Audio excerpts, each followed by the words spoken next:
Drama के start में हम अली नाम की लड़की को देखते हैं जिसकी शादी जो है सेन टाई चंग से होने वाली थी। कहती है कि सेन टाई चंग मेरे लिए बहुत ही अच्छे हैं, बहुत ही टैलेंटेड और काइंड है। मैं उनके लिए बहुत कुछ करना चाहती हूँ, बट अभी जो उनका मार्शल आर्ट का उच्च स्तर है उस तक नहीं पहुँच पाए हैं। तो डाउरी में देने के लिए वो हेवनली हार्ट विल बना रही थी, जिससे जो सेन टाई चोंग है ना उच्च स्तर तक पहुंच जाएगा और उसका कोई भी मुकाबला नहीं कर पाएगा। इसके लिए अली क्या करती है, अपनी पूरी पावर को इकट्ठा करती है और कम से कम 100 बिच्छुओं से अपने हाथ पर कटवाती है। लेकिन इसका खामियाजा उसको ये भुगतना पड़ता है कि उसका चेहरा पूरी तरीके से खराब हो जाता है। लेकिन अपने हस्बैंड के लिए वो कुछ भी करना चाहती है, वहां पर वो पिल बना लेती है। उसका हस्बैंड सामने से आ जाता है, कहती है कि सेन टाई चोंग, मैं तुमसे लास्ट टाइम पूछ रही हूँ, मेरा चेहरा देखने के बाद तुम बदल तो नहीं जाओगे ना, या फिर मैं ही तुम्हें खराब लगने लगूं? कहता है, नहीं वाइफ, तुम जैसी भी हो ना, बस मुझे पसंद हो। मुझे अपनी जिंदगी में और कुछ नहीं चाहिए। मैं हेवन की कसम खाकर कहता हूँ कि तुम्हारे अलावा कभी किसी को नहीं देखूंगा। तो वहां पर वो उसे हेवनली पिल देती है। सेन टाई चोंग कहता है, क्या है? कहती है कि ये तुम्हारे लिए डाउरी है, सबसे कीमती डाउरी। अब हम देखते हैं कि 3 साल शादी को बीत चुके होते हैं और सेन टाई चोंग ने ना दूसरी शादी करने का फैसला किया था, वो भी प्रिंसेस से। ये बात जब अली को पता चलती है तो उसकी दासी कहती है, देखो देखो कितनी जल्दी बदल गया, अभी 3 साल ही बीते हैं, लेकिन उसने आपसे किया वादा तोड़ दिया। कहती है, वादे तो तोड़े ही जाते हैं, जैसे ही कोई उसे ब्यूटी मिली होगी तो वो मेरी जैसी लड़की से भला क्यों शादी करेगा? तो उसकी दासी कहती है, लेकिन तब भी आपके बारे में सोचना चाहिए था ना, आपने उसके परिवार के लिए क्या कुछ नहीं किया। पक्का मेरे पास वापस आएगा, मुझसे इतना प्यार जो करता है। मदर इन लॉ और प्रिंसेस सेन टाई चोंग आ जाते हैं। तीनों के तीनों एक साथ उस पर इल्जाम लगाने लगते हैं कि तुम किसी और आदमी के साथ क्या कर रहे थे, तुम्हें रंगे हाथों पकड़ा गया है। प्रिंसेस कहती है, हाँ हाँ सच में पकड़ा गया है, ये कैसे हो सकता है? कहती, कौन सा आदमी, कैसा आदमी? मैं किसी आदमी को नहीं जानती। फुरोंग कहती है कि मैंने तो नहीं सोचा था कि तुम ये भी कर सकती हो। हाँ, तुम्हारा चेहरा अगली है तो क्या हरकतें भी अगली करो? कहती है कि सेन टाई चोंग, मैं ऐसी नहीं हूँ, मैं बहुत इनोसेंट हूँ, तुम्हें तो पता है, मेरे साथ तुम 3 सालों से रह रहे हो। कहती है कि एविडेंस है तुम्हारे खिलाफ। फुरोंग ना मन ही मन हंस रही होती है कि आज तो इसका काम तमाम हो ही जाएगा। तो यहाँ पर अली कहती है, बुलाओ उस आदमी को। एक नौकर को बुलाया जाता है। वो नौकर कहता, हाँ हाँ हाँ, मैंने इस अली लड़की के साथ ही नाइट स्पेंड की थी। फुरोंग कहती है, देखा, तुम्हारी सच्चाई सामने आ गई। वो बोले जा रहा था कि मैंने इनके साथ कुछ नहीं किया, ये खुद मेरे से चिपक रही थी, मुझे सेड्यूस करने की कोशिश कर रही थी। मैंने तो कितना रोका, लेकिन ये खुद ही अपने कपड़े उतारते गई, तो मैं आखिर अपने ऊपर कंट्रोल कैसे कर पाता? मदर इन लॉ कहती हैं कि सच में तुम इस फैमिली में रहते हुए ऐसी हरकतें कर सकती हो? वहां पर अली की दासी बोलती है कि तुम्हें शर्म नहीं आती? ऐसे कैसे बात कर रहे हो मेरी मिस के बारे में? मेरी मिस को फ्रेम कर रहे हो? वो देखता है सेन टाई चोंग की तरफ से, कहता है, मैं फ्रेम नहीं कर रहा हूँ मैडम को, सच में मैंने इनके चेस्ट पे ना रेड मोल देखा है। आप बताओ? कहती है कि हस्बैंड ऐसा नहीं है। फुरोंग कहती है कि अब क्या कहो कि तुम? अली बताओ, यहाँ पर तो सच में तुम्हें रंगे हाथों पकड़ लिया गया है। जैसे इस नौकर को इतना मारो कि इसकी डेथ हो जाए। सेन टाई चोंग चिल्लाने लगता है कि और इसको भी इतना मारो कि इसकी भी डेथ हो जाए। इसकी हिम्मत कैसे हुई? अचानक से उसके मुंह से ब्लड निकलने लगता है। कहता है कि फुरोंग कुछ देर पहले ना उसे चाय देने गई थी, चाय में उसने पॉइजन मिला दिया था, जिसकी वजह से उसके मुंह से ब्लड निकलने लगा। फुरोंग बहुत तेज से हंस रही होती है, कहती है कि तुम जैसी औरतों का ना मरना तय है, तुम्हारे सामने पोलाइट बनकर रहने में मुझे बिल्कुल मजा नहीं आता। कहती, सेन टाई चोंग, और तुम क्या कहोगे मेरे बारे में? 3 साल से मैं तुम्हारे घर का काम करती आई हूँ, सब कुछ मैनेज करती आई हूँ, तुम्हारी देखभाल करी, घर की देखभाल करी, और तुम्हारी माँ का एक्यूपेंचर मैंने ही किया, और हेवनली हार्ट पिल भी मैंने तुम्हारे लिए रिफाइन की, जिसकी वजह से मेरा चेहरा खराब हो गया। सेन टाई चोंग कहता है कि तुम्हारी काइंडनेस का मैं क्या ही कर सकता हूँ, लेकिन मैं भी अब मार्कस बन चुका हूँ। तुम जैसी बदसूरत वाइफ के साथ मैं रहता हूँ तो मुझे शर्म आती है, मैं लोगों से क्या कहूँ? यहाँ पर मदर इन लॉ और सेन टाई चोंग उसे नीचे धक्का दे देते हैं। वो नीचे पड़ी हुई होती है तो उसकी दासी कहती है, प्लीज तुम लोग ऐसा मत करो, मेरी मिस ने तुम लोगों के लिए कितना कुछ किया। लेकिन सेन टाई चोंग तो उसकी दासी को ही मार देता है। कहती है, उठो ना श्रृंगार, उठो ना श्रृंगार, उठो ना श्रृंगार, लेकिन वो नहीं उठती है। जाती है। फुरोंग कहती है कि तुम जैसी बदसूरत औरत का तो मरना तय है, क्योंकि तुम किसी काम की नहीं हो, ना वेल्थ ना ऑनर। वैसे मेरे फादर तो बहुत ही जल्दी किंग बनेंगे, फिर तुम क्या करोगे? कुछ भी तो नहीं कर पाओगी। पर अली को बहुत गुस्सा आता है। कहती है, सेन टाई चोंग, अगर मैं भूत भी बन गई ना, सच बता रही हूँ, मैं तुम्हें छोड़ूंगी नहीं। कहता है, तो ठीक है, मैं तुमको अभी ही भूत बना देता हूँ। वैसे मार्कस मेंशन में ना भूतों की कमी नहीं है, एक भूत और बन जाओगे तो अच्छा रहेगा। वहां पर सेन टाई सर पर मार देता है बहुत ऐसे, और उसकी वहां पर डेथ हो जाती है। अब एक एक चीज उसे याद आती है, पता चलता है कि वो फिर से रिबॉर्न हुई है। कहती है, मैं यहाँ पर कैसे आ गई? मैं जब फुरोंग आएगी उसे चाय देने के लिए, और सच में फुरोंग उससे आती है, कहती है कि अली लो चाय पी लो, फैमिली की तरफ से मैं तुम्हें देने आई हूँ। वहाँ पर सामने जाकर बैठ जाती है। सेन टाइचोंग कहता है कि ये क्या बदसलूकी है, तुम कैसे बैठ सकती हो प्रिंसेस के सामने। कहती है कि मैं तुम्हारी लीगल वाइफ, तो अगर इसे चाय देना है तो पूरे कायदे से मुझे चाय दे, तभी मैं एक्सेप्ट करूंगी, अदरवाइज एक्सेप्ट नहीं करूंगी। मदर इन लॉ कहती है कि तुम्हारी तमीज है या नहीं है, तुम एक ऑर्फन गर्ल हो और ये एक प्रिंसेस है, नोबल स्टेटस का भी फर्क होता है, तो तुम इससे ऐसे ही चाय ले लो। वहाँ पर सेन टाइचोंग कह रहा होता है कि तुम्हारे फादर और ब्रदर दोनों की डेथ हो चुकी है, तुम्हारा चेहरा भी खराब हो चुका है, तो ज्यादा भाव मत दिखाओ। कहती मैं भाव नहीं दिखा रही हूँ सेंटाई चंग, मुझे इतना याद है कि तुमने मुझसे प्रॉमिस किया था कि तुम कभी कॉन्कुबाइन नहीं लाओगे, मेरे सिवा तुम्हारी जिंदगी में कोई वाइफ नहीं आएगी। सेन टाइचंग खड़ा होता है, कहता है कि मैं मार्कस बन चुका हूँ जिनबई कोर्ट का, और फुरोंग अब मेरी वाइफ है, तुम अगली हो और अगली वाइफ का मेरी जिंदगी में कोई काम नहीं। और मदर इन लॉ खड़ी होती है, कहती है जेलस वुमेन, तुम मेरे बेटे की जिंदगी खराब करना चाहती हो, तुम्हारे जैसे गंदी अक्ल वाली लड़की को देख कर ही डर लगता है। अली मन में सोच रही होती है पास्ट लाइफ में मैंने मदर इन लॉ की बहुत केयर की, एक्यूपेंचर की सहायता से मैंने इनकी हर बीमारी दूर की, लेकिन इस बार मैं तुम्हारे लिए कुछ नहीं करूंगी बुढ़िया। कहती देखो मैं तुम्हारे साथ आर्ग्यू नहीं करना चाहती हूँ, पर वो जबरदस्ती उसे चाय पिलाना चाहती थी जिससे जहर पी लेगी तो मर ही जाएगी। कहती ठीक है प्रिंसेस लाइए चाय। प्रिंसेस चाय देने से पहले कहती है कि मुझे कुछ नियम तुमसे मनवाने हैं, आज के बाद इस घर की सारी जिम्मेदारी मेरी होगी, अकाउंट बुक मैं संभालूंगी और तुम कोर्टयार्ड को क्लीन करोगी, मेरे कपड़े धोगी, मेरा ब्राइडल चैम्बर सजाओगी। कहती करोगी ये ना, प्लीज करोगी ना मेरे लिए। वैसे तुम्हारा अगली फेस देखकर मुझे लगता है कि तुम्हारे लिए ये काम बिल्कुल सही है। फुरोंग कहती है कि अली कहीं तुम ये सपना तो नहीं देख रही ना कि तुम नाइट स्पेंड करोगी। पर सेंटाई चोंग कहता है सोऊंगा वो भी मैं इसके साथ, ऐसा तो कभी हो ही नहीं सकता, ऐसी अगली वुमेन के साथ सोने से अच्छा मैं मर जाऊं। वहां पर अली खड़ी होती है, कहती है कि ठीक है प्रिंसेस, अपने रूल्स तो तुमने बता दिए लेकिन मेरे भी कुछ रूल्स हैं।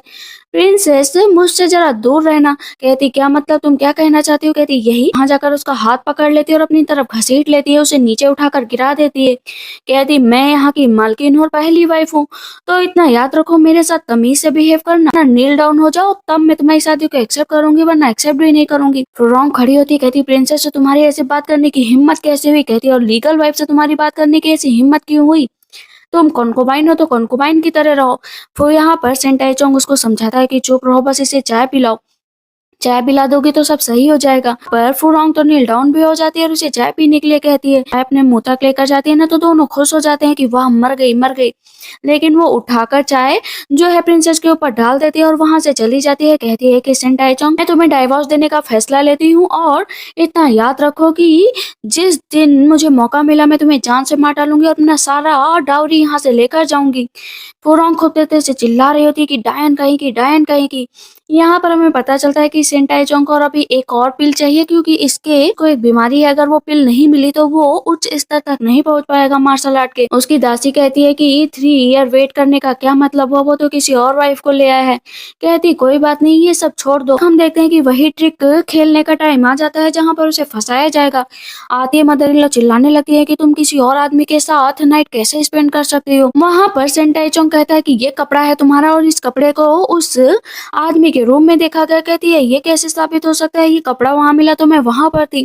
कहता है तुम वहां से भाग गई ना, लेकिन तुम्हें रंगे हाथों पकड़ा गया है। फुरोंग कहती है कि अब तुम्हें बख्शा नहीं जाएगा, तुम्हें 100 कोड़े मारे जाएंगे। तब तक उस आदमी को बुलाया जाता है। कहता है कि हाँ हाँ ये जितने भी पर्सनल कपड़े हैं ये सब अली के हैं, इसी ने मुझे सिड्यूस करने की कोशिश की थी। मैं जानती हूँ हस्बैंड के तुम मुझे फंसाने की कोशिश कर रहे हो, कितना भी ट्रबल क्रिएट कर लो, लेकिन मैं तुम्हें टेंशन पिल नहीं देने वाली हूँ। मैं यही चाहिए ना जिसकी वजह से तुम अभी तक मुझे डाइवोर्स नहीं दे रहे हो। लो खा लो, लेकिन नीचे फेंक देती है। उसे डॉग आकर खा जाता है। कहता है अली तुम पागल हो गई हो क्या, ये पिल मेरी थी, तुमने कुत्ते को खिला दिया। मदर इन लॉ कहती इविल क्रिएचर, मैं तुम्हें मार डालूंगी। लेकिन उससे पहले फुरोंग चाकू लेकर बढ़ती है मारने के लिए, तो वो बगल में हट जाती है, फुरोंग नीचे गिर जाती है। मदर इन लॉ की तबीयत खराब हो जाती है। बहुत तेज से सेंटाई चोंग चिल्लाने लगता है मदर को बचा लो, मदर को बचा लो, एक्यूपेंचर के जरिए ही बचाया जा सकता है। कहती मैं तो नहीं बचाने वाली हूँ, जिसे बचाना है बचा ले। आई एम सो सॉरी कि मेरे पास ना टाइम है ना ही इस बूढ़ी औरत के लिए जरा सा मेरे अंदर रहम है। इस पर सेंटाई चोंग गुस्सा हो जाता है। वो बढ़ता है मारने के लिए अली को, तो लेकिन अली ही उसे पलट कर एक थप्पड़ मार देती है कि तमीज से रहना। वहां पर उसकी मेट भी कह रही होती है कि तुम मेरी मिस को फंसाने की कोशिश कर रहे हो, तो वो मेट को मारने चलता है, तो बुढ़िया कह रही होती है रिबेलियन बन गई है रिबेलियन। फुरोंग कहती है कि अली तुम्हें ऐसा नहीं करना चाहिए, तुम्हें सच में मदर इन लोग को बचा लेना चाहिए, अभी डाइवोर्स नहीं हुआ है। सिर्फ डाइवोर्स की बातें चल रही हैं। अली खड़ी हो जाती है, कहती है कि एकदम साफ-साफ बात करते हैं। मैं इस मेंशन से एक-एक चीज़ लेकर जाऊँगी। तभी हम देखते हैं कि वहाँ पर दासी और आती है और बताती है कि मिस एम्परर आपको बहुत याद कर रहे थे। पता है जब आपकी शादी हो गई थी उन्होंने 3 दिन खाना नहीं खाया था। हम एम्परर को देखते हैं जो बहुत गुस्सा कर रहे होते हैं कि अली के साथ भला वो सेन टाइचोंग ऐसा कैसे कर सकता है, उसे मैं मौत की सज़ा देता हूँ। सामने से अली आती है, कहती है एम्परर इतना गुस्सा करने की ज़रूरत नहीं है। तो एम्परर उसको देखते ही उसके पास भाग कर जाते हैं, कहते हैं अली तुम ठीक तो हो ना? मुझे पता चला कि तुम्हारे साथ क्या हुआ। तुम इतने सालों से महल में नहीं आई, ना ही मैंने तुम्हें देखा। लेकिन आज तुम यहाँ पर खुद आई। मैं भी यहाँ पर एक डे केयर करूँगा ताकि उस सेन टाइचोंग को सज़ा मिले। कहती है नहीं, ये सब करने की ज़रूरत नहीं है। मेरे खुद के प्लान है, मैं उसी हिसाब से करूँगी। बस मैं उसे डाइवोर्स देना चाहती हूँ। मैजेस्टी डाइवोर्स का नाम सुनकर बहुत खुश हो जाते हैं कि अगर उसे डाइवोर्स दे दिया तो ठीक है, मेरा रास्ता थोड़ा साफ हो जाएगा। मैजेस्टी कहते हैं मैं तुम्हारा सपोर्ट करूँगा। कहती है ठीक है मैजेस्टी, लेकिन अभी मुझे कुछ मैटर्स के लिए बाहर जाना है। कहते हैं मुझे बताओ क्या इंपॉर्टेंट चीज़ है, मैं तुम्हारा साथ दूँगा। कहती है योर मैजेस्टी बस इतना टाइम नहीं है कि मैं आपके पास रह पाऊँ, लेकिन आपको प्रिंस ऑफ इयान से बचकर रहना पड़ेगा क्योंकि वो जल्दी आपको हार्म करने की कोशिश करेंगे। इतना कहकर वो वहाँ से चली जाती है।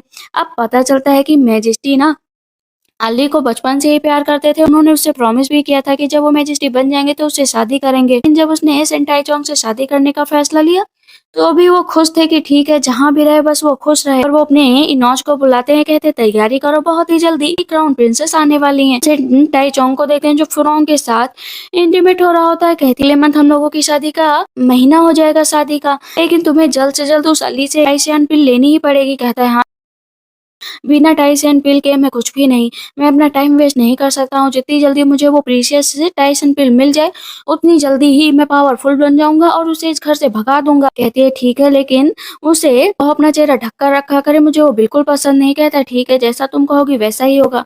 इधर हम देखते हैं अली बैठी होती है, फिर से बिच्छुओं से अपने आप को कटवाती है, लेकिन इस बार अपने चेहरे के घाव को ठीक करने के लिए फिर से वही रणनीति अपनाती है और कुछ देर बाद उसका चेहरा एकदम सही भी हो जाता है। दासी आती कहती मिस आप कितनी सुंदर लग रही है, सच में आपसे ब्यूटीफुल तो कोई इस कंट्री में नहीं है। लेकिन तभी सेंटाई चोंग आ जाता है, वो अपने मुंह पर कपड़ा बांध लेती है। वहां पर सेंटाई चोंग आया होता है उसे मनाने के लिए, कहता है कि वाइफ चलो यहाँ पर बैठ जाओ, काफी दिन हो गए ना हम दोनों लोगों ने साथ में खाना नहीं खाया। कहती है क्यों, कैंशन पिल लेने आए हो क्या? कहता है मैं तुम्हारे साथ एक तो काइंड बिहेव कर रहा हूँ, ऊपर से तुम मेरे साथ ऐसा बिहेव क्यों कर रही हो? कहती है क्योंकि मुझे पता है कि तुम यहाँ पर भीख मांगने आए हो। तो इस पर मेड हंसने लगती है। सेन टाइचोंग कहता तुम्हारी हिम्मत कैसे हुई मेरे ऊपर हंसने की? कहती है और तुम्हारी हिम्मत कैसे हुई यहाँ पर आने की? सेन टाइचोंग कहता और तुम इतना जान लो, अगर मैंने तुम्हें छोड़ दिया ना तो तुम्हारा कोई घर नहीं है, तुम अकेले रह जाओगी, कोई देखेगा भी नहीं, तुम भीख मांगते हुए नजर आओगे। कहती है ठीक है मैं भीख मांग लूंगी, लेकिन तुम अभी के अभी यहाँ से जाओ। एक मंथ भी पूरा हो गया था, उसके फादर आते हैं कि डाइवोर्स उन दोनों का करवा दिया जाए, लेकिन टियान सैन पिल जो है सेन टाइचोंग को मिल जानी चाहिए। सामने जो है जनरल बैठ जाते हैं, सब कहते हैं कि इतनी गंदी वाइफ हो तो कोई भी तलाक लेना चाहता है कि अली के परिवार में सिर्फ एक ओल्ड अंकल बचे हैं और कोई भी नहीं है। वो कहते हैं ये डाइवोर्स बिल्कुल सही नहीं है। मेरे घर की बेटी ने हर वो काम किया है जिससे वो अपनी मैरिड लाइफ को बचा सके, लेकिन प्रिंसेस की वजह से सब कुछ बेकार हो गया। यहाँ पर मदर इन लॉ कहती हैं कि आपकी बेटी बिल्कुल भी अच्छी नहीं, ना कोई काम करती है ना ढंग से रहती है, उसका चेहरा भी इतना खराब है कि मैं तो डर जाती हूँ। मतलब डेड पर्सन देखकर इतना डर नहीं लगता है जितना आपकी बेटी का चेहरा देखकर लगता है। फुरोंग कहती है कि अगली वुमन का क्या ही काम। श्रृंगार कहती है कि तुम लोगों को शर्म नहीं आती, मेरी मिस के ऊपर हंस रहे हो, वो कितनी अच्छी है, वो बहुत सुंदर है। सब कहते हैं सुंदर नहीं, बहुत बहुत सूरत है। ओल्ड अंकल भी कहते हैं कि सेंटाइचोंग है तो उसके एहसानों का बदला उतारना चाहिए ना। कहता है कैसा बदला? मैं उसे डाइवोर्स दूंगा और बताऊंगा कि मैं उसे अपनी जिंदगी से निकाल सकता हूँ। मदर इन लॉ कहती है कि तुम्हारी बेटी ने तो मेरा इलाज भी नहीं किया। आप बताओ। सेंटाइचोंग सामने बैठ जाता है, मुझे टियान सेन पिल चाहिए। तब यहाँ पर जो फ्रोंग के फादर होते हैं कहते हैं कि ठीक है टियान सेन पिल उसको देनी ही पड़ेगी। और सामने अपना पेपर निकालती है, कहती है कि शादी के टाइम चीजें डिसाइड हुई थी, जो है एक पिल पहले ही सेंटाइचोंग को दे चुकी हूँ, लेकिन अब मैं इसे कोई भी पिल नहीं देने वाली हूँ। और डाउरी की बात तो मैं वो लेकर ही रहूंगी। टाइचोंग गुस्सा करने लगता है कि तुम्हारी हिम्मत कैसे हुई? कहती है कि और ये जो टियानसिन पिल के बारे में बात करो ना, वो मेरी फैमिली से बिलोंग करती है, वो मैं तुम्हें कभी भी नहीं दूंगी। यहाँ पर लॉर्ड सन थोड़ा घबराने लगते हैं। कहती है कि डाइवोर्स चाहिए ना, मैं तुम्हें डाइवोर्स दूंगी। कहता तुम्हारी हिम्मत कैसे हुई, तुम मुझे डाइवोर्स कैसे दे सकती हो? कहती इसलिए मैंने फैसला किया है तुम्हें डाइवोर्स देने का। कहती फादर कोई ना कोई डिसीजन लो ना प्लीज फादर। वहां पर वो अपना कपड़ा काट देती है, आसमान में उड़ा देती है और कहती है कि अब से हम दोनों के बीच कोई भी रिश्ता नहीं। जो भी रिश्ता था पूरी तरीके से खत्म हुआ। फुरोंग अभी भी कह रही थी ये कितनी एरोगेंट है, इसने तेरी टियान पिल भी नहीं दी है। इधर से मैजेस्टी कह रहे होते हैं मुझे जल्द से जल्द जाना पड़ेगा अली के पास, क्योंकि वहां पर सेंट आइचोंग उसे परेशान कर रहा होता है। वो मिशन से निकल रहे होते हैं। जनरल कह रहे होते हैं कि तुम एक अगली वुमेन हो और तुम्हें कहीं भी जगह नहीं मिलेगी। तुम्हारी डाउरी तो तुम्हें वापस कर दी जाएगी, लेकिन पिल तुम्हें पूरी तरीके से जो है सन को देना पड़ेगा। कहती है मैं नहीं दूंगी, मतलब नहीं दूंगी। फुरोंग तो मन में हंस रही होती है कि मेरे फादर ने कह दिया मतलब देना है। सेन भी हंस रहा होता है कि मेरे अलावा तुम्हारे ऊपर कोई भी एहसान नहीं जता सकता। ओल्ड अंकल कह रहे होते हैं कि बेटा इनकी बात में मत आना। दोनों के दोनों उधर से कह रहे होते हैं टियान पिल दे दो, क्योंकि तुम ऐसी लाइन में खड़ी हो जहां से भागना भी मुश्किल है। जनरल कह रहे होते हैं कि इंपीरियल एडिक्ट जारी किया जाएगा जहां पर तुम्हें पनिश किया जाएगा। कहती है ये मत भूलो जनरल कि तुम यहाँ पर मैजेस्टी नहीं हो। मैजेस्टी अगर ये फैसला सुनाते तब भी मैं मान जाती, ना ही यहाँ पर कोई इंपीरियल एडिक्ट आया है जिसे मैं मानूं। तुम रिबेलियन बनने की कोशिश कर रहे हो क्या? सब कह रहे होते अगली वुमन ज्यादा ही बोलने की कोशिश कर रही होती। अगर इतनी ही अच्छी हो तो अपना चेहरा दिखाओ, अपना चेहरा दिखाओ। जो लॉर्ड सेन होते हैं ना उससे पिल लेने की कोशिश करते हैं तो वो पिल क्या आसमान में उड़ाती है और उसे पूरी तरीके से तोड़ देती है। कहता है ये क्या क्या तुमने क्यों पिल तोड़ दी? कहती है ये इसलिए तोड़ दी क्योंकि ये जरूरी थी। और वहां पर सेंटाइजोंग जाता है, कहता है मैं तुम्हें मारूंगा। तो यहाँ पर अब अली क्या करती है ना, उसे अपने सामने बैठाते हो, कम से कम 20 थप्पड़ लगातार मारती है। कहते हे अगली वुमेन तुमने मेरी इंसल्ट की। कहती है हाँ मेरे अंदर ये इतनी हिम्मत है कि तुम्हारी इंसल्ट कर सकूं। सब कहते हैं अपना चेहरा तो दिखाओ अगली वुमेन, तब हम लोग जाने। अब इतनी बार सब लोग कह चुके थे चेहरा दिखाओ चेहरा दिखाओ, तो वो अपना चेहरा खोल देती है। उसकी खूबसूरती देखकर ना तो सभी हैरान रह जाते हैं, खुद सेन भी हैरान रह जाता है कि अली तुम इतनी खूबसूरत हो, तुम्हारा चेहरा इतना सुंदर कैसे हो गया। फुरोंग थोड़ी देर के लिए ना जेलस फील करने लगती है कि कहीं सेन फिर से इस अली के पास ना चला जाए। सब कहते हैं सच में इतनी सुंदर है, और औरत को देखो डाइवोर्स दे रहा था। प्रिंसेस से तो कहीं ज्यादा ही खूबसूरत है अली। ओल्ड अंकल कह रहे होते हैं कि बेटा तुमने तो कमाल कर दिया, तुम तो इस कैपिटल की सबसे सुंदर लड़की बन गई। अब सन को अपने ऊपर पछतावा हो रहा होता है, लेकिन फुरोंग संभालती है कि तुम इसके बहकावे में नहीं आ सकते हो। कहता है हाँ हाँ मुझे तुम्हारे बहकावे में नहीं आना है, मुझे बस तुम्हें तलाक देना है। इतनी देर में फुरोंग ओल्ड अंकल के गले पर तलवार रख देती है कि बी सेंसिबल, अगर तुम अपने अंकल की जान बचाना चाहती हो तो वो तुम्हारे पास वो कई पिल हैं, एक पिल उठाकर तुरंत सेन को दे दो। अली कहती है कि आपकी बेटी बहुत बड़ा गुनाह कर रही है। तो इस पर जनरल कहते हैं वॉर में सब कुछ जायज है, अगर वो ऐसा कर रही है तो करने दो। तो अली को गुस्सा आ जाता है, वो तुरंत ही जनरल पर अटैक करने के लिए जाती है। दोनों के बीच लड़ाई होने लगती है, क्योंकि उसके अंदर पॉइजन वाली ताकत थी तो वो जनरल के अंदर पॉइजन छोड़ देती है। वो पॉइजन बाहर निकाल देते हैं। मैजेस्टी अभी भी बस रास्ते में ही होते हैं कि जल्दी चलो, लेकिन पहुंच नहीं पा रहे होते हैं। जनरल कहते हैं आज तो तुमने हद ही पार कर दी। मैं इस कंट्री का बहुत ही लॉयल हूँ और आज मैं तुम्हें बताता हूँ कि हम लोगों से बदसलूकी करने का क्या अंजाम होता है। तुमने मुझे रिबेल घोषित करने की कोशिश की और इस ओल्ड मैन को बचाने की कोशिश की, लेकिन आज कुछ नहीं बचेगा।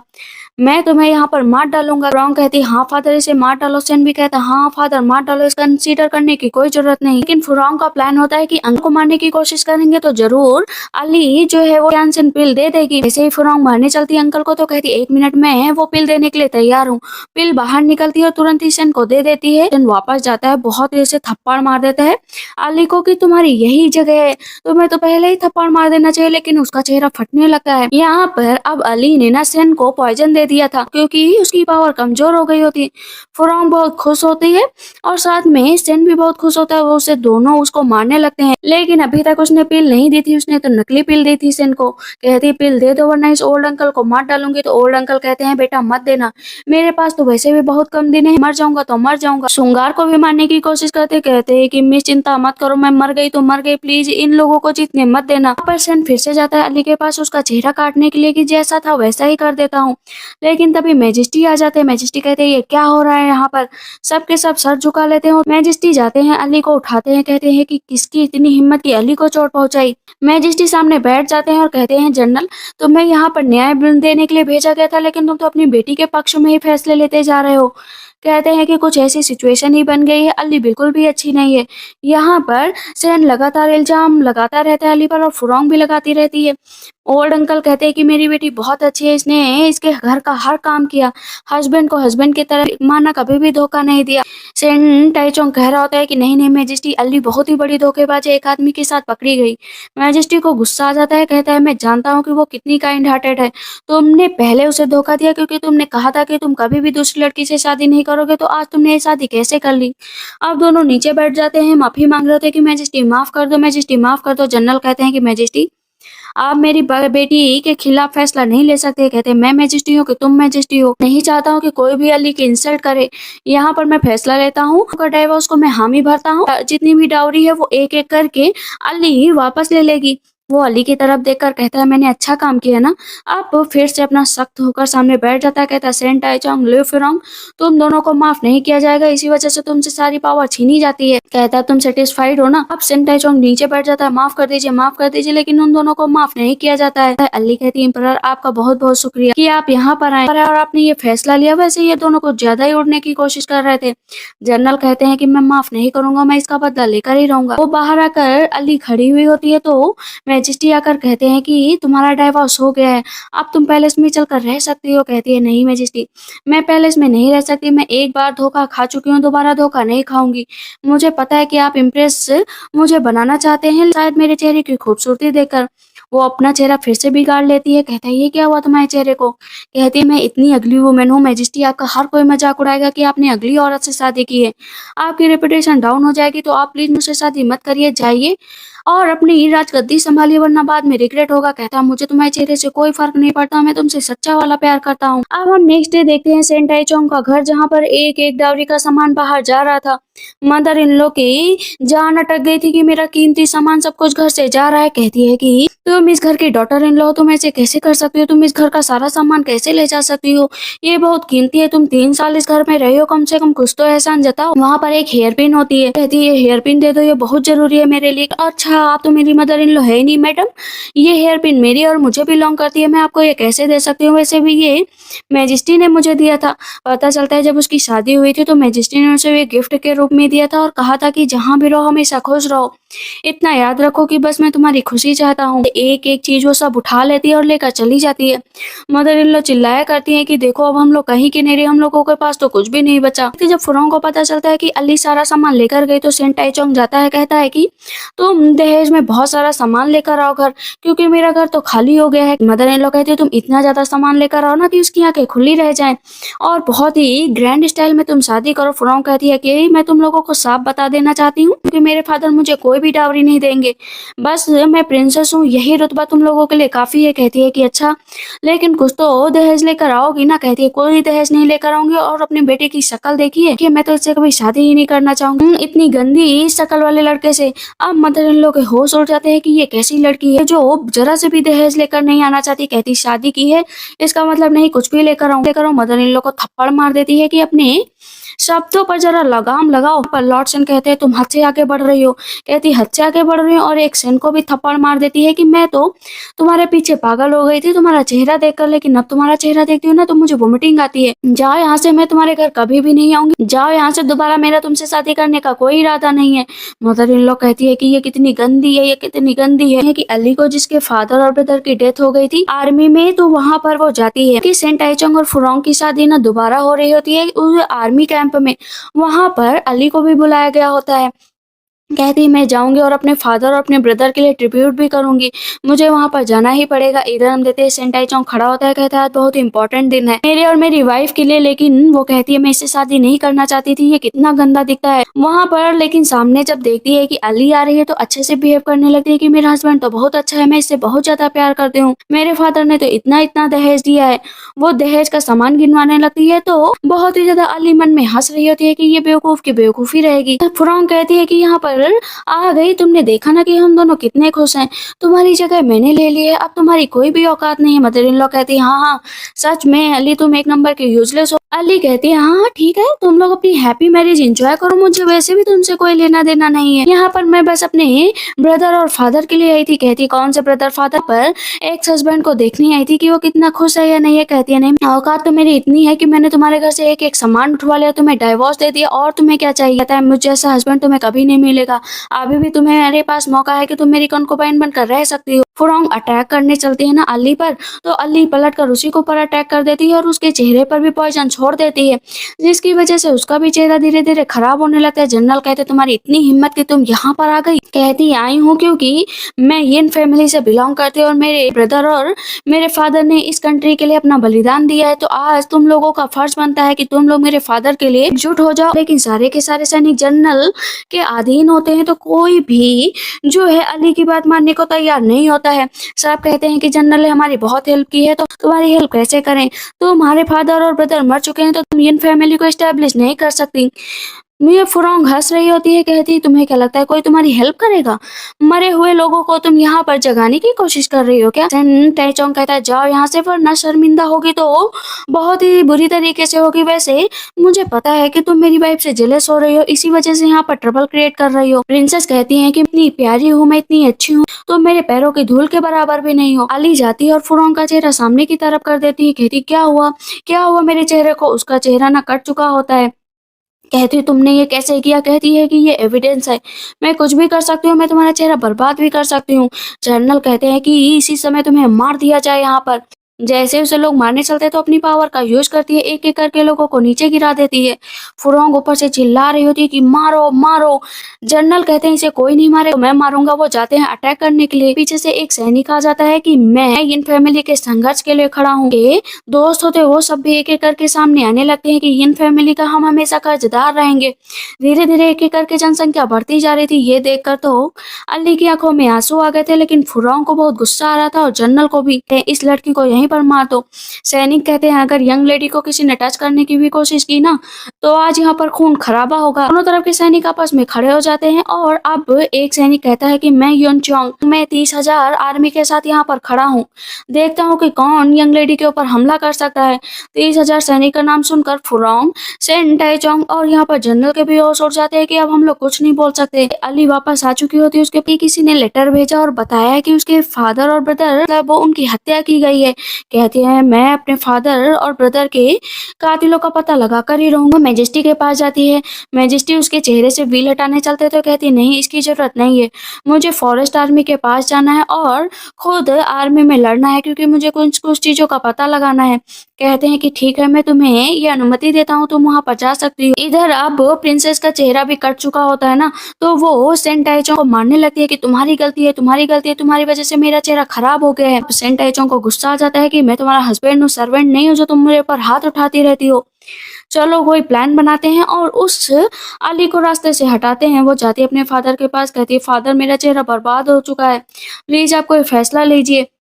कहते हैं इसका बस अब एक ही रास्ता बचा है कि तुम्हें क्वीन मदर के पास जाना पड़ेगा, तभी मैं सब कुछ कंट्रोल में ले सकता हूँ और उस अली को भी रास्ते से हटा सकता हूँ। कहती है फादर बताइए बस मुझे क्या करना है। कहते जाओ तो क्वीन मदर के पास, बस तुम उन्हें अपने पास लाने की कोशिश करना। जेडे हेयर पिन को मैजेस्टी के बालों में लगा देना, बाद हम लोग जो चाहेंगे वो कर सकते हैं। 7 दिनों तक ये हेयर पिन उनको अपने बस में करके रखेगी। ऑटमम फेस्टिवल आएगा और मैं वो राजगद्दी अपने नाम कर लूंगा, तुम प्रिंसेस बन जाओगी, मैं किंग बन जाऊंगा। ये एक्शन लेना ही पड़ेगा। फुरोंग जाती है क्वीन मदर के पास और कहती है कि क्वीन मदर आपके लिए जेड हेयर पिन लाए हैं, बहुत अच्छी है। कहती है तुम कितनी थॉटफुल हो, लेकिन तुमने अपने ये चेहरे पर व्हील क्यों बांध रखा है, आखिर ऐसा क्या हुआ? कहती किसी ने मेरे ऊपर ना हमला कर दिया था। कहती किसने हमला किया, किसकी इतनी हिम्मत? कहती अली नाम है उसका, वो तो आर्मी में भी चली गई है और अपने आप को इंपीरियल गार्ड कहकर बुलाती है, खुद को कमांडर भी कहती है, उसकी वजह से ये सब कुछ हुआ है। क्वीन मदर मैंने सुना है वो मैजेस्टी को भी सेड्यूस करने की कोशिश कर रही है, मैजेस्टी भी उसके बस में हो गए हैं, वो चाहते हैं कि वो क्राउन प्रिंसेस बने। ये बात सुनते ही क्वीन मदर को गुस्सा आ जाता है कि उसकी इतनी हिम्मत कि वो किसी ऐसी लड़की को क्राउन प्रिंसेस बना रहा है।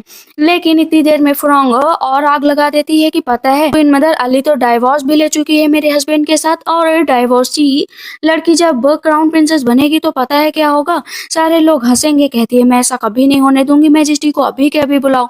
लेकिन उससे पहले वहां पर अली को बुलाया जाता है। क्वीन मदर कहती है कि तुम इतनी ज्यादा होशियार बनने की कोशिश कर रही हो कि कमांडर और इंपीरियल गार्ड बन गई, लेकिन तुमने अपना जादू जो मैजेस्टी पर चला है उससे मैं बिल्कुल भी सहमत नहीं हूँ।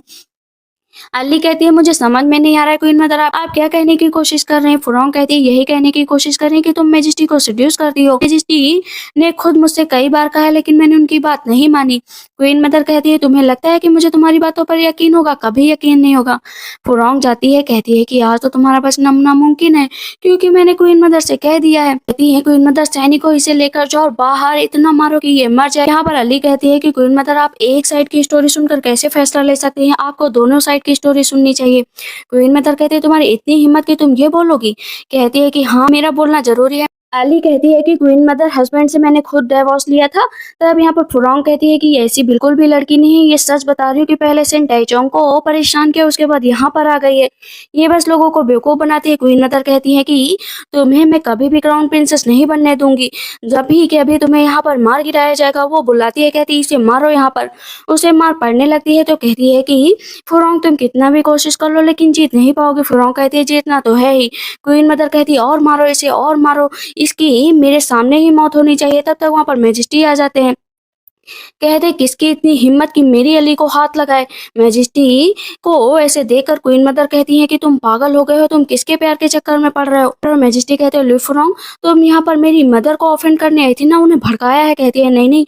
वो तुरंत भाग कर जाती है क्वीन मदर के पास कि क्वीन मदर देखो देखो मैजेस्टी क्या कर रहे हैं। मैजेस्टी कहते हैं ये वही लड़की है जिससे मैं प्यार करता हूँ। क्वीन मदर कहती है मुझे पहले से पता है कि तुम इससे प्यार करते हो लेकिन ये डाइवोर्स ली हुई लड़की है, कभी भी इस वर्ल्ड में आ ही नहीं सकती जहाँ पर राजा महाराजा रहते हैं। तो तुम्हारा दिमाग इधर उधर चला गया है क्या जो तुम इससे शादी करने की बात कर रहे हो। कहता है मैं इसी से शादी करूंगा वरना किसी से शादी नहीं करूंगा। क्वीन मदर कहती है कि तुम्हें शादी करनी पड़ेगी, अगर तुमने शादी नहीं की ये तो तुम्हारे बच्चे कैसे होंगे और ये राजघराना आगे कैसे बढ़ेगा।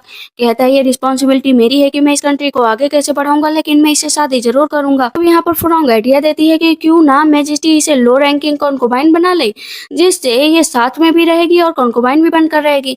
मैजेस्टी कहते हैं ऐसा कभी नहीं होगा, मैंने फैसला लिया है कि मेरी जिंदगी में सिर्फ और सिर्फ अली ही रहेगी, मैं किसी और लड़की से शादी ही नहीं करूंगा, ना कॉन्कुबाइन ना कुछ। मदर कहती है कैसी किस्मत है कि मैंने एक बेवकूफ लड़के को जन्म दिया। अली रोक रही होती है कि अपनी माँ से बहस मत करो। या क्वीन मदर चिल्ला रही होती है कि इसे मारो, इसे यहाँ से भगाओ, मैं इसे जरा से भी बर्दाश्त नहीं कर सकती। यहाँ पर मैजेस्टी अली को लेकर वहाँ से जाने लगते हैं तो फुरोंग कहती है रुक जाओ रुक जाओ मैजेस्टी, आप ऐसे यहाँ से नहीं जा सकते, चेहरा बहुत ही खराब है। क्वीन मदर कहती है इसका चेहरा देखना है मुझे। कहती है मैजेस्टी मैंने कुछ दिनों से आपसे झूठ बोला कि मेरा चेहरा बिगड़ गया लेकिन अब मुझे यकीन हो गया है। तो अपना चेहरा खोलती है, वो काफी खूबसूरत लग रही होती है। क्वीन मदर कहती है तो काफी खूबसूरत है। फुरोंग कहती है कि ये जाल बिछा रही है, भी इसके जाल में मत फंसिए। मैजेस्टी कहते हैं मुझे तुमसे प्यार है अली, मुझे तुमसे बहुत प्यार है। कहती मुझे यकीन है। कहते चलो शादी कर लेते हैं लेकिन क्वीन मदर तभी नहीं मानती। क्वीन मदर फिर से जो है अपने बेटे को बुलाती है, कहती है कि अगर तुम दोनों एक दूसरे से इतना ही प्यार करते हो तो ठीक है, मैं भी इस शादी के लिए मान जाती हूँ, लेकिन जो हेयर पिन होती है ना उसके बालों में लगा देती है। कहती है मेरा बेटा बहुत अच्छा लग रहा है। पीछे से फुरोंग देख रही होती है, कहती मेरा काम तो हो गया, अब देखो मैं क्या क्या करती हूँ। इधर बहुत देर तक बाहर अली इंतजार किया करती है कि मैजेस्टी आए, शादी की तैयारी हो, लेकिन पता चलता है मैजेस्टी को वहाँ पर कैद कर लिया गया है और उन्हें बाहर निकलने की आजादी भी नहीं है। वहाँ पर मैजेस्टी को समझ नहीं आ रहा होता है कि ये क्या चल रहा है। क्वीन मदर कहती मेरा बेटा बहुत अच्छा है। तो यहाँ पर जनरल कहते हैं क्यों ना आपके बेटे की शादी मेरी बेटी फुरोंग से करा दी जाए, ये क्वीन बच जाएगी। वहाँ पर अब जितार बजने लगता है, वो लोग डांस का एंजॉय करने लगते हैं। बाहर से अली कहती है मुझे अंदर जाना है, मुझे अंदर जाना है। जैसे जैसे जितार बज रहा होता है मैजेस्टी का दिमाग घूम रहा होता है। क्वीन मदर कहती क्या हुआ बेटा, तुम्हें एंजॉय करो, फुरोंग कितनी अच्छी है, तुम उसी से शादी कर लो। लेकिन मैजेस्टी बेहोश होने लगते हैं तो उसे उठाकर दूसरे रूम में ले जाया जाता है। ले जाया जा रहा होता है तो वो जो लड़की होती है ना मैजेस्टी के सामने चाकू लगा देती है, कहती मरना पड़ेगा। अली जाती है मैजेस्टी को बचाने के लिए लेकिन गले पर चाकू लग चुका होता है। कहती है मैजेस्टी आप ठीक तो है ना प्लीज। कहते हाँ मैं ठीक हूँ, तुम आखिर आ गई। क्वीन मदर कहती है जनरल आपने ये क्यों किया, मेरे बेटे को क्यों मारा क्यों मारा। जनरल उठाते हैं चाकू और क्वीन मदर को मार डालते हैं। खोते से चिल्लाने लगते हैं कि अटैक हो गया अटैक हो गया। अब वहां पर इल्जाम सारा का सारा अली पर लगा देते हैं कि पहले मैजेस्टी पर अटैक करने की कोशिश की और क्वीन मदर को मार डाला। ये अली को तुरंत ही यहाँ से निष्कासित कर दिया जाए। कह रही होती है कि मैंने नहीं किया, लेकिन मैजेस्टी के सर पर हेयर पिन लगा रहा होता है तो वो कुछ बोल ही नहीं पाते। मैजेस्टी से कहा जाता है कि किसने किया, तो वो कहते हैं सब अली ने किया। जनरल कहते हैं मार डालो इस लड़की को, मार डालो, ये इसी लायक है। यहाँ पर मैजेस्टी तलवार उठाते हैं और अली के आर पार कर देते हैं। वो वहाँ पर नीचे गिर जाती है, कहती है कि मैं वापस आऊंगी। फिरौन कहती है वापस आने का रास्ता ही नहीं है, क्योंकि अब ये सब जगह मेरी और मैं यहाँ की प्रिंसेस हूँ। पता चलता है कि उसे एक दूसरी आर्मी में भेज दिया जाता है और कहा जाता है कि वहाँ के किंग से कहो इसका बहुत भरपूर तरीके से लुत्फ उठाएं। पता चलता है कि वहाँ पर खान होते हैं और उस लड़की से पूरा काम करवाते हैं। वो लड़की को जब भी देखते हैं कहते हैं इसे मेरे पास ले आओ। अब उसे जब उसके पास ले जाया जाता है तो कहती है कि सुनो मेरी बात खान, मैं तुम्हारे बेटे को सही कर सकती हूँ। मुझे पता है कि तुम्हारे बेटे को एक बीमारी है। खान कहते हैं मेरे बेटे को आज तक कोई सही नहीं कर पाया, तो तुम कैसे सही करोगी? कहती है मैं कर सकती हूँ। वहां पर वो अपनी पावर के द्वारा उसके बेटे को सही कर देती है। कहते हैं कि तुम्हारे पास ये पावर कैसे है? कहती कंडीशन है मेरी एक, मैंने आपके बेटे को सही किया है तो मुझे यहाँ से जाने दिया जाए। कहती है ठीक है जाने दिया जाएगा, सबसे पहले ड्रिंक कर लो। वहां पर ड्रिंक करती है। तब वो खान की वाइफ पूछती है कि तुम यहाँ पर कैसे आई? कहती है बहुत लंबी स्टोरी है, कभी और बताऊंगी, लेकिन मुझे कुछ क्वेश्चन पूछने हैं। खान कहते हैं हाँ बताओ। कहती है कि मुझे जानना है कि मेरे फादर और ब्रदर को आखिर किसने मारा था। खान कहते हैं कि ये युद्ध की रणनीतियों के खिलाफ है, लेकिन अगर तुमने मेरे बेटे की जान बचाई है तो मैं जरूर बताऊंगा। कहते हैं कि सेंटाई चोंग ने मारा है, हमारे फादर और ब्रदर को डेथ वैली में फेंक दिया, जिसकी वजह से उनकी डेथ हो गई। लेकिन इतनी देर में अली के मुंह से ब्लड निकलने लगता है। कहती है कि मैंने आपके बेटे की जान बचाई और आपने मुझे पॉइजन दे दिया। कहते हैं ये जरूरी था, तुम जैसी लड़की को मैं यहाँ पर नहीं रख सकता, और उसे भी डेथ वैली में फेंक दिया जाता है। इधर हम मैजेस्टी को देखते हैं, से जनरल होते हैं वो मैजेस्टी से हर कागज पर सील करवा लेते हैं और जनरल अब किंग की राजगद्दी पर बैठ जाते हैं। कहते हैं मैं जो कहूंगा वही होगा। सब लोग जनरल के सामने सर झुकाते हैं। जब डेथ वैली में अली की आंख खुलती है तो कहती मैं यहाँ पर कैसे? वहां देखती है कि कई तरह की हर बोगी हैं। कहती है तो मेरे बहुत काम आएंगी, लेकिन उसे जेडे मिलता है। उसके प्रति है कि सेंटाइचोंग में तुम्हें मार कर रहूंगी, लेकिन सबसे पहले इस खान को मारूंगी। मुझे पता है कि मेरे सेंटाइचोंग से ज्यादा इस खान मेरे फादर और भाई को मारा होगा। इधर दोनों रोमांस कर रहे होते हैं। इतनी देर में से वहां पर अली पहुंच जाती है। दोनों कहते हैं तुम जिंदा कैसे बची? बची उन दोनों का गला वहां पर काट देती है। कहती अब तो मेरा इंतकाम शुरू हुआ है, अब देखो मैं क्या करती हूँ। इधर हम देखते हैं कि सेंटाइचोंग बैठा हुआ होता है। जाती है उसके पास, कहती है तुमने मेरे मेरे फादर और ब्रदर को मारा है ना, अब तुम्हें यहाँ पर मरना पड़ेगा। कहता है मेरा कोई ऐसा इंटेंशन नहीं था, मुझे ये करना पड़ा क्योंकि मुझे वो जंग जीतनी थी। कहते जंग जीतने के लिए मेरे फादर को मारने की क्या जरूरत थी? कहते हैं माफी मांगता हूँ, प्लीज मुझे माफ कर दो, माफ कर दो। लेकिन उसी के ऊपर वो पॉइजन छोड़ दे। जो श्रृंगार होती है और ओल्ड अंकल को ना बहुत बुरी तरीके से फुरांग मार रही होती है। कहती तुम्हें कोई बचाने नहीं आएगा। फुरांग और तेज से मारने लगती है। सामने श्रृंगार आ जाती है। कहती ओल्ड अंकल मैं आपको कुछ नहीं होने दूंगी। बहुत बुरी तरीके से मार रही होती। कहती लेडी कहाँ पर हो, वापस आ जाओ। चाबुक पकड़ लेती है फुरांग का और नीचे धकेल देती है। कहती तुम जिंदा कैसे बच गई? कहती वैसे ही, तुम्हें मारकर मरूंगी कैसे? कहती ओल्ड अंकल चिंता मत करो, सबसे बदला लूंगी। अब यहाँ पर फुरांग कहती तुम मुझे टच भी नहीं कर सकती, मैं प्रिंसेस हूँ। अली अपनी दासी से कहती है उसको इतना मारो जितना इसने तुम्हें मारा है। जनरल तो अब राजा बन चुके होते हैं। वहां पर पहुंच चुकी होती है अली। कहती है मैं रिवेंज लेने के लिए आई हूँ। जनरल कहते हैं रिवेंज कैसा रिवेंज? मार्शल आर्ट में तो तुम मुझसे तेज हो नहीं सकती। कहती मार्शल आर्ट जानते हो मेरी मार्शल आर्ट क्या है? तुम्हारी बेटी को सामने लाई हूँ, इसके सामने तो तुम्हें झुकना ही पड़ेगा। लेकिन जनरल तो बहुत दुष्ट होते हैं। कहते हैं मेरी बेटी मर भी जाएगी तब भी मैं राजगद्दी नहीं छोड़ूंगा, क्योंकि मैंने इसीलिए इतना सब कुछ किया। यहाँ पर फुरांग कहती फादर प्लीज मेरे साथ ऐसा मत करो, मैं आपकी इकलौती बेटी हूँ। उसे वहां से उठाकर लेकर जाया जाता है। जनरल और अली के बीच में बहस होने लगती है कि ये राजगद्दी मेरी है। कहती है कि राजगद्दी, ये राजगद्दी किंग की है, ये बताओ कि किंग कहाँ पर है? कहता है किंग वो तुम्हें कहीं नहीं मिलेंगे। मेरे ऊपर अटैक करने की कोशिश की ना तो मैं उसके टुकड़े टुकड़े कर दूंगा। कहती है कि टुकड़े, उससे पहले मैं तुम्हारे टुकड़े टुकड़े कर दूंगी। वहां पर वो तलवार लेती है। कहती बताओ कहाँ पर है मैजेस्टी? कहता है नहीं बताऊंगा। वहां पर वो जनरल को मार डालती है। इधर मैजेस्टी तो पूरी तरीके से पागल हो चुके होते हैं। जाती है अली, कहती है मैजेस्टी मेरी बात सुनो, मैजेस्टी मेरी बात सुनो। कहते तुम कौन हो, यहाँ पर क्यों आई हो? उसके सर से सबसे पहले हेयरपिन निकालते वो बेहोश हो जाते हैं। जब होश आता है तो कहते मुझे माफ कर दो, मैं तो तुम्हारे लायक भी नहीं हूँ, मैं तो कोई बदला भी नहीं ले पाया। कहती कोई बात नहीं, हम दोनों अब साथ में रहेंगे हमेशा के लिए। कहते पहले चलो चलो शादी कर लेते हैं ताकि हम दोनों के बीच अब कोई भी दिक्कत ना आए। वहाँ पर मेजेस्टी और अली अब दोनों साथ में शादी कर लेते हैं, अपनी नाइट स्पेंड करते हैं। एक टाइम पर सेन टाइचोंग और फुरोंग ने कहा था कि वो अली को भिखारी बनाएंगे, लेकिन अब दोनों ही भिखारी बने होते हैं और भीख मांग मांग कर खा रहे होते हैं। दोनों लड़ झगड़ भी रहे होते हैं कि तुम्हारी वजह से हुआ, तुम्हारी वजह से हुआ। कमांडर अली बन चुकी होती है और वो उन दोनों को भीख मांगते हुए देखती है तो उसको सुकून मिलता है और इसी के साथ इस ड्रामा का एंड होता है। तो आप लोग को ये ड्रामा कैसा लगा मुझे कमेंट सेक्शन में जरूर बताइएगा। तब तक के लिए बाय बाय, टेक केयर।